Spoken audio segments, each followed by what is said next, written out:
Greetings, I am Mike and welcome to the channel. Today's ride is the 2024 CF Moto Papio CL mini motorcycle. In the previous video, I did a quick walk around of this bike. If you haven't seen that video, click the link in the description or the pop-up card.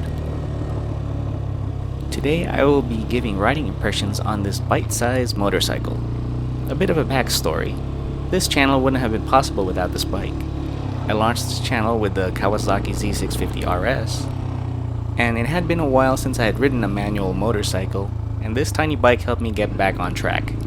So without the skills I relearned on the Papio, I wouldn't have been able to ride the Z650 RS with confidence.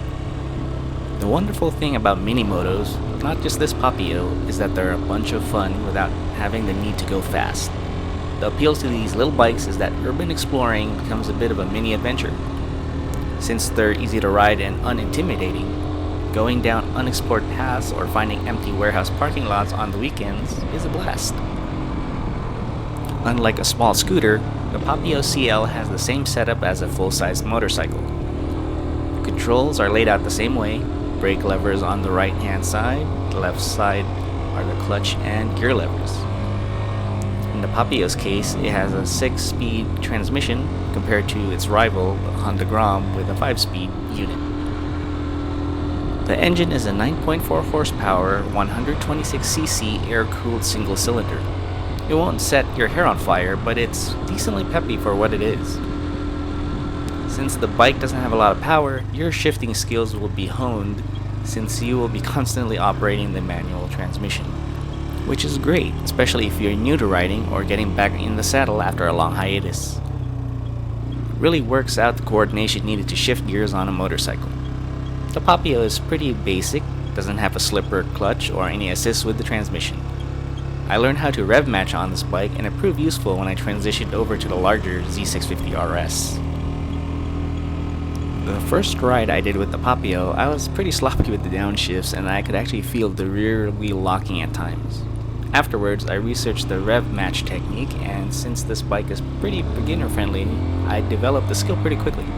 Overall, the Papio is very forgiving when the rider is still working on their skills. I like practicing at this parking lot since it has a small hill that I could do hill starts on. I hadn't ridden the Papio for a few months when I recorded this video, and it showed. I stalled a few times before I got it up the hill. There are times when the first gear clutch engagement can be a little finicky on the Papio, but with practice it gets easier to feel for when it bites, eventually. Stall it again. Being low to the ground helps build confidence for new or returning riders. The bike is really easy to flat foot, and I'm not that tall at 5'6" inches.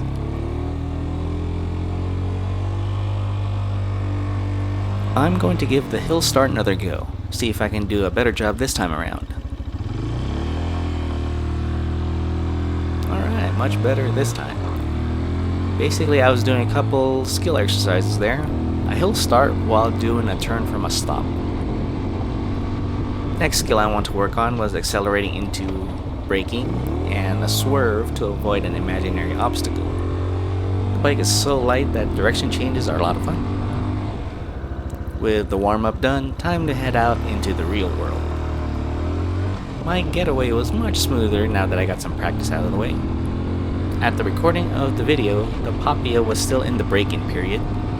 While I initially adhered to the manual's recommended RPM range, after a couple hundred miles I started riding the bike how I normally would ride.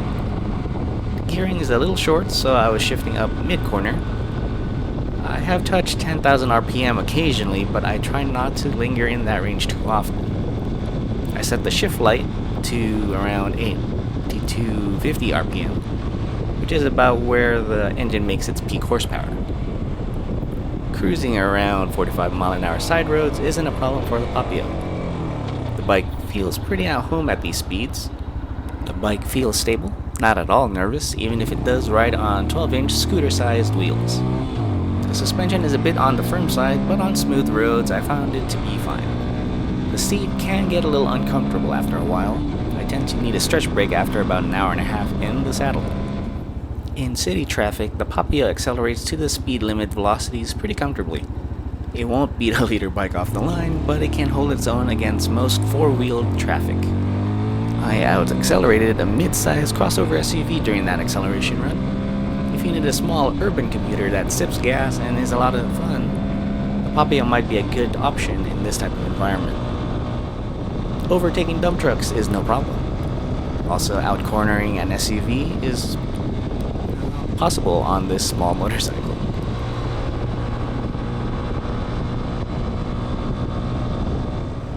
Taking a turn at this warehouse, it's a good place to test going over speed bumps. Standing on the foot pegs is easy to do. Continuing our exploring, I decided to pop into the general aviation terminal at the Reno Tahoe International Airport. This is on the opposite side of the airport from the commercial airline terminals. Looks like there's an Allegiant Airlines charter flight parked here on the general aviation side. Oh look, a dirt patch. Since we have a baby scrambler, let's give this soft roading a shot. Okay, so it's not the most challenging bit of terrain, but the Papio is handling it no differently than if it was on paved roads. Pretty sure-footed, I would say.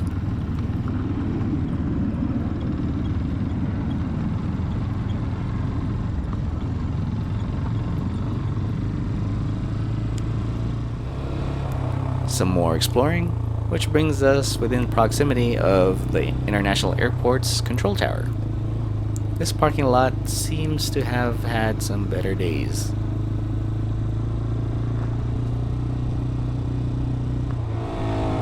Onwards on our mini moto journey, time to get gas for this tiny bike.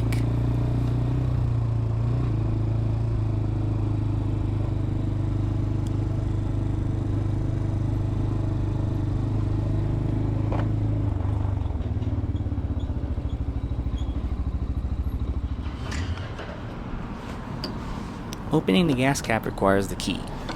The cap isn't hinged, so I had to place it on the handlebar, and it seems to hold steady there.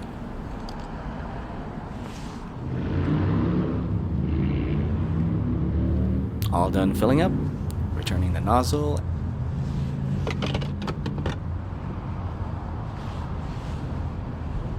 and putting the fuel cap back on the tank. Looks like I spent $4.35 for almost a gallon of premium gasoline. The bike doesn't really need premium, but with such a small fuel tank, might as well. Let's play on some country roads. Maintaining the speed limit on small country lanes isn't a problem for the Papio.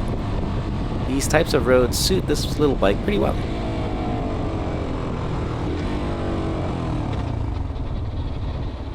There's fun to be had when the road gets curvy too.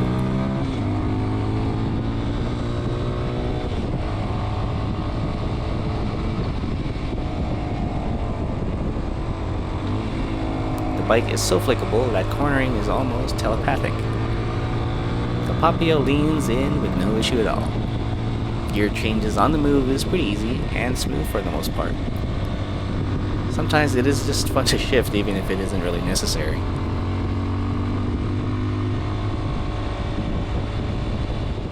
Overtaking on faster roads requires a bit more foresight and planning since there isn't much power left at the top end. But the Papio has enough scoot to get around slow-moving traffic such as this camper up ahead. We're here at the Galena Creek Bridge area, and I want to try some more off-roading again. This bit of terrain is a bit rougher than where we were earlier.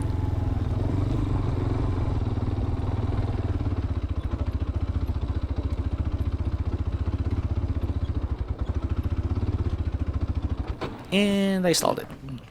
I really need to work on my dirt riding skills. Got it back go again, and let's get out of here.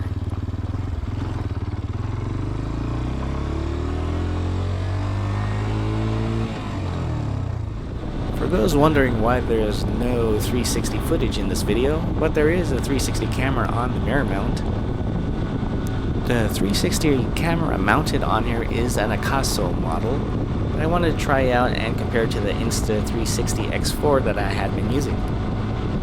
Let's just say the footage it captured was disappointing and created huge video files. So I promptly returned Akaso after this ride.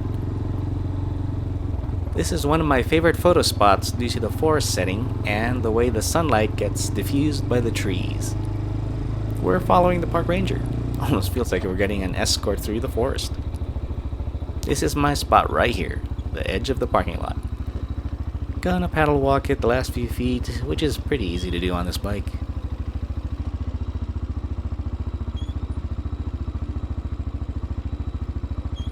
With that, we have reached the end of our ride. Overall, I say the Papio CL is a great mini bike to play with.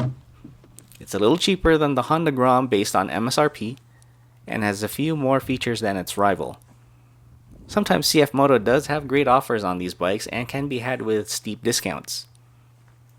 It could be a good starter bike for someone who wants to get their feet wet into motorcycling, or a good supplementary bike for those who just want a motorized plaything. If you like what you saw, please comment, leave a like, and subscribe to the Global Rider channel. Until the next ride, have a good one.